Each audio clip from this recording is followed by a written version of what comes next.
Good morning, boys and girls. I have surrounded myself today with all kinds of wonderful new books that we have in children's ministry. But it's not the books that I really wanted to show you today. It's really actually that I wanted to think about the idea of publishing and authors. Because we're going to look at, a brief 2 or 3 minutes this morning, the prophet Isaiah.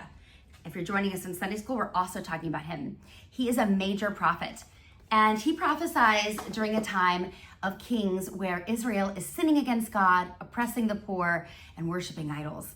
And he warns them, like all good prophets of God do, to turn back to God.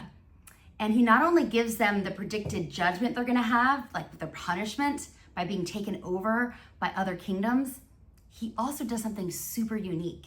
He tells them the message that after that time, that there is hope, that God's salvation will come through God's servant. And he gives a specific message. He talks about the person who spreads the message that the time of captivity is over. The time of being taken over by evil and wickedness and violence is going to be over. And that person, he says, that messenger is one who publishes peace and who publishes salvation.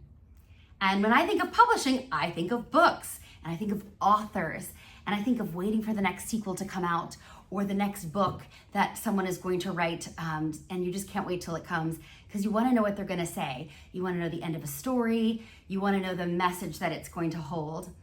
And if you spent some time with other generations, you might have heard of newspapers, and you might know that we used to get messages that way, extra, extra, read all about it.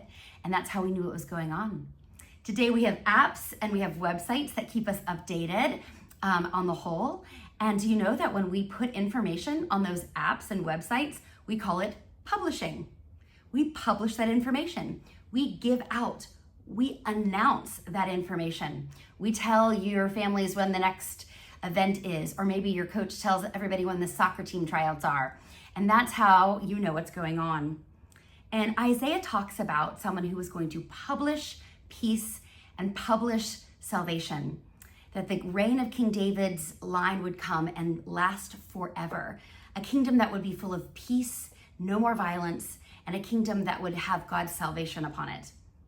And as we look at Jesus on every page, we look at Isaiah so many years before Jesus, talking about the long-awaited Messiah who would come and announce peace and announce salvation.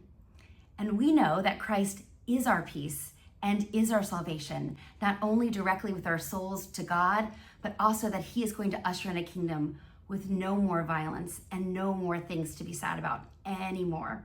And that is the chapter at the end of a story that we can look forward to. I'll see you guys soon.